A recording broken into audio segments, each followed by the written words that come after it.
ನೋಡಿ, ದಿನದಿಂದ ದಿನಕ್ಕೆ ಈ ಕಾನೂನುಗಳು ಎಷ್ಟೇ ಕಠಿಣವಾದರೂ ಕೂಡ ಈ ಕಳ್ಳಕಾಕರಿಗೆ ಕಡಿವಾಣ ಹಾಕೋದಕ್ಕೆ ಸಾಧ್ಯ ಆಗ್ತಾ ಇಲ್ಲ. ಯಾಕಂದ್ರೆ ಸಾಕಷ್ಟು ಕಳ್ಳತನ ಪ್ರಕರಣಗಳು ದಾಖಲಾಗ್ತಾ ಇದೆ. ಮನೆಯಲ್ಲಿ ಯಾರೂ ಇಲ್ಲದಂತಹ ಟೈಮನ್ನು ನೋಡಿಕೊಂಡು ಮನೆ ಒಡೆದು ಮನೆಯಲ್ಲಿದ್ದಂತಹ ಚಿನ್ನಾಭರಣ ಎಲ್ಲವನ್ನ ದೋಚಿ ಪರಾರಿಯಾಗುವಂತಹ ಪ್ರಕರಣಗಳಿರಬಹುದು.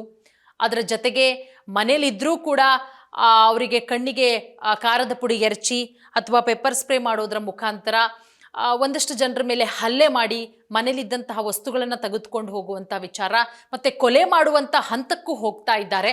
ಅದರಲ್ಲೂ ಈ ಬೆಂಗಳೂರಲ್ಲಿ ಕಾನೂನುಗಳು ಎಷ್ಟೇ ಕಠಿಣ ಆದರೂ ಕೂಡ ಈ ಕಳ್ಳಕಾಕರನ್ನ ಕಟ್ಟಾಕೋದಕ್ಕೆ ಸಾಧ್ಯ ಆಗ್ತಾ ಇಲ್ಲ. ನೋಡಿ, ಬೆಂಗಳೂರಲ್ಲಿ ಬಂಗಾಳ ಮಹಿಳೆಯೊಬ್ಬರ ಮನೆಗೆ ನುಗ್ಗುಬಿಟ್ಟು ದರೋಡೆ ಮಾಡಿ ಅತ್ಯಾಚಾರ ಮಾಡಿ ಹೋಗಿದ್ರು. ಈಗ 3 ಅರೆಸ್ಟ್ ಕೂಡ ಮಾಡಲಾಗಿದೆ.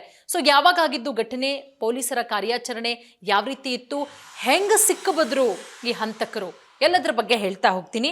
ಬೆಂಗಳೂರಿನ ಗಂಗೊಂಡಹಳ್ಳಿಯಲ್ಲಿ ಪಶ್ಚಿಮ ಬಂಗಾಳ ಮೂಲದ ಮಹಿಳೆಯೊಬ್ಬರ ಮನೆಗೆ ನುಗ್ಗಿ ಸಾಮೂಹಿಕ ಅತ್ಯಾಚಾರವನ್ನು ಎಸಗಿ ನಗದು ಹಾಗೆ ಮೊಬೈಲನ್ನು ದೋಚಿ ಪರಾರಿಯಾಗಿರುವಂತಹ ಘಟನೆ ಬುಧವಾರ ನಡೆದಿದ್ದಂತಹ ಘಟನೆ ಇದು. ಸಂತ್ರಸ್ತೆಯ ಮಗನ ಕರೆಯ ಮೇರೆಗೆ ಪೊಲೀಸರು ಸ್ಥಳಕ್ಕೆ ಬರ್ತಾರೆ. 5 ಆರೋಪಿಗಳ ಪೈಕಿ ಈಗ 3 ಅರೆಸ್ಟ್ ಮಾಡಿದ್ದಾರೆ. ಉಳಿದ 2 ಹುಡುಕಾಟವನ್ನು ಕೂಡ ನಡೆಸಲಾಗ್ತಾ ಇದೆ. ಅದರ ಜೊತೆಗೆ ವಿಶೇಷ ತನಿಖಾ ತಂಡವನ್ನು ಕೂಡ ನಿಯೋಜನೆ ಮಾಡಲಾಗಿದೆ. ನೋಡಿ, 5 ಆರೋಪಿಗಳ ಪೈಕಿ ಈಗ 3 ಪೊಲೀಸರ ಬಲೆಗೆ ಬಿದ್ದಿರೋದು. ಸದ್ಯ 3 ವಿಚಾರಣೆ ಮಾಡಲಾಗ್ತಾ ಇದೆ. ಕಾರ್ತಿಕ್, ಗ್ಲೇನ್ ಮತ್ತು ಸಿಯೋಗ್ ಅನ್ನುವಂತಹ ಬಂಧಿತ ಆರೋಪಿಗಳು. ತಲೆಮರೆಸಿಕೊಂಡಿರುವಂತಹ 2 ಆರೋಪಿಗಳಿಗಾಗಿ ಈಗ ಪೊಲೀಸರು ಬಲೆ ಬೀಸಿದ್ದಾರೆ.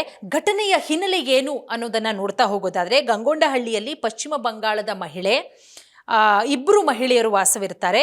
2 ವಯಸ್ಕರು, 2 ಮಕ್ಕಳು ಸೇರಿದಂತೆ ಒಟ್ಟು 6 ಮಂದಿ ಇರ್ತಾರೆ. ಆದರೂ ಮನೆಗೆ ಬಂದಂತಹ 5 ಬಾಗಿಲು ತೆಗಿರಿ ಅಂತ ಹೇಳ್ತಾರೆ. ಮನೆಗೆ ಬಂದು ಬಾಗಿಲು ಬಡಿತಾರೆ, ಬಾಗಿಲು ತೆಗಿರಿ ಅಂತ. ಆನಂತರ ಭಯಗೊಂಡಂತಹ ಸಂತ್ರಸ್ತೆ ಭಯ ಪಡ್ತಿದ್ದಂಗೆ ಬಾಗಿಲು ತೆಗಿತಾರೆ. ಏನೋ ಇರಬಹುದು, ಯಾರೋ ಇರಬಹುದು ಅಂತ ಹೇಳಿ ಏಕಾಏಕಿ ಒಳಗಡೆ ನುಗ್ಗಿ ಪೀಣ್ಯ ಪೊಲೀಸರ ಇನ್ಫಾರ್ಮರ್ಸ್ ನಾವು ಅಂತ ಹೇಳಿಬಿಟ್ಟು, ನೋಡಿ ಹೆಂಗೆಲ್ಲ ಯಾಮಾರಿಸ್ತಾರೆ ಅಂತೇಳಿ. ಪೊಲೀಸರ ಇನ್ಫಾರ್ಮರ್ಸ್ ಅಂದರೆ ಪೊಲೀಸರಿಗೆ ನಾವು ಮಾಹಿತಿ ಕೊಡುವಂಥವ್ರು. ನಿಮ್ಮ ಮನೆಯಲ್ಲಿ ಗಾಂಜಾ ಮಾರಾಟ ಮಾಡ್ತಾ ಇದ್ದೀರಾ, ನಿಮ್ಮ ಮನೆಯಲ್ಲಿ ವೈಶ್ಯಾವಾಟಿಕೆ ದಂಧೆ ನಡೀತಾ ಇದೆ ಅಂತ ಹೇಳಿಬಿಟ್ಟು ನಾಟಕ ಆಡ್ತಾರೆ. ಅದಾದಮೇಲೆ 2 ಪುರುಷರನ್ನ ಕಟ್ಟ ಹಾಕಿಬಿಟ್ಟು 14 ವರ್ಷದ ಮಗ ಹಾಕಿ ಆಕೆಯ ಸ್ನೇಹಿತನ ಮೇಲೂ ಕೂಡ ಹಲ್ಲೆ ಮಾಡ್ತಾರೆ. ಅದಾದ ಮೇಲೆ ಮಹಿಳೆಯನ್ನ ಪಕ್ಕದ ಕೋಣೆಗೆ ಎಳೆದೊಯ್ದು ಸಾಮೂಹಿಕ ಅತ್ಯಾಚಾರವನ್ನು ಕೂಡ ಎಸಗುತ್ತಾರೆ. ನಾವು ಎಲ್ಲಿದ್ದೀವಿ, ಯಾವ ದೇಶದಲ್ಲಿದ್ದೀವಿ, ನಾವು ಯಾವ ರಾಜ್ಯದಲ್ಲಿದ್ದೀವಿ? ಖಂಡಿತವಾಗ್ಲೂ ಕೂಡ ಒಂಟಿ ಮಹಿಳೆಯರು ಸೇಫ್ ಅಲ್ಲ, ಹೆಣ್ಣುಮಕ್ಕಳು ಒಬ್ಬೊಬ್ಬರಾಗೆ ಓಡಾಡೋದು ಸೇಫ್ ಅಲ್ಲ ಅಂತ ಹೇಳ್ತೀವಿ. ಆದರೆ ಇಡೀ ಕುಟುಂಬ ಮನೇಲಿತ್ತು, 6 ಜನ ಇದ್ದಿದ್ದು, 2 ಫ್ಯಾಮಿಲಿ ವಾಸವಾಗಿದ್ದಂತಹ ಕುಟುಂಬಕ್ಕೆ ನುಗ್ಗಿ ಪುರುಷರನ್ನ ಕಟ್ಟಹಾಕಿ ಮಹಿಳೆಯನ್ನ ರೂಮಿಗೆ ಎಳ್ಕೊಂಡು ಹೋಗಿ ಆಕೆ ಮೇಲೆ ಅತ್ಯಾಚಾರ ಎಸಗುತ್ತಾರೆ ಅಂತ ಹೇಳಿದ್ರೆ ಕಾನೂನು ಇನ್ನೂ ಕೂಡ ಕಠಿಣ ಆಗಬೇಕಾ? ಇವ್ರು ಯಾರಿಗೂ ಕೂಡ ಕಾನೂನಿನ ಭಯವೇ ಇಲ್ವಾ ಅನ್ನೋದು ಖಂಡಿತವಾಗ್ಲೂ ಕೂಡ ಬಹಳ ಭಯ ಆಗುತ್ತಪ್ಪ. ಇತ್ತೀಚಿನ ದಿನಗಳಲ್ಲಿ ಓಡಾಡೋದಕ್ಕೆ ಭಯ ಆಗುತ್ತೆ, ಒಂಟಿ ಹೆಣ್ಣುಮಕ್ಕಳು ವಾಸ ಮಾಡೋದಕ್ಕೆ ಭಯ ಆಗುತ್ತೆ. ಅದಾದ್ಮೇಲೆ ನೋಡಿ, ಮೊಬೈಲ್ ಫೋನ್ಗಳು, 25,000 ನಗದು ಎಲ್ಲವನ್ನ ಕೂಡ ಎಗರಿಸ್ಕೊಂಡು ಪರಾರಿ ಆಗ್ತಾರೆ. ಅದಾದಮೇಲೆ ಸಂತ್ರಸ್ತೆ ಸದ್ಯಕ್ಕೆ ಪ್ರಾಣಾಪಾಯದಿಂದ ಪಾರಾಗಿದ್ದಾರೆ. ಅದಾದಮೇಲೆ ಈ ಆರೋಪಿಗಳು ಮತ್ತು ಸಂತ್ರಸ್ತೆ ಈ ಕೃತ್ಯ ಎಸಗಿದಾರಲ್ಲ, ದರೋಡೆ ಮಾಡಿ ಅತ್ಯಾಚಾರ ಎಸಗಿರೋದು, ಇವರಿಗೂ ಆ ಮನೆಗೆ ನುಗ್ಗದಂತಹ ದರೋಡೆಕೋರರಿಗೂ ಮೊದಲೇ ಪರಿಚಯ ಇತ್ತು ಅನ್ನೋದ್ರ ಬಗ್ಗೆನೂ ಕೂಡ ಮಾಹಿತಿ ಇದೆ. ಒಟ್ಟಾರೆ ಪೊಲೀಸರು ಈಗ 3 ಅರೆಸ್ಟ್ ಮಾಡಿ 2 ವಿಚಾರಣೆ ಮಾಡ್ತಾ ಇದ್ದಾರೆ.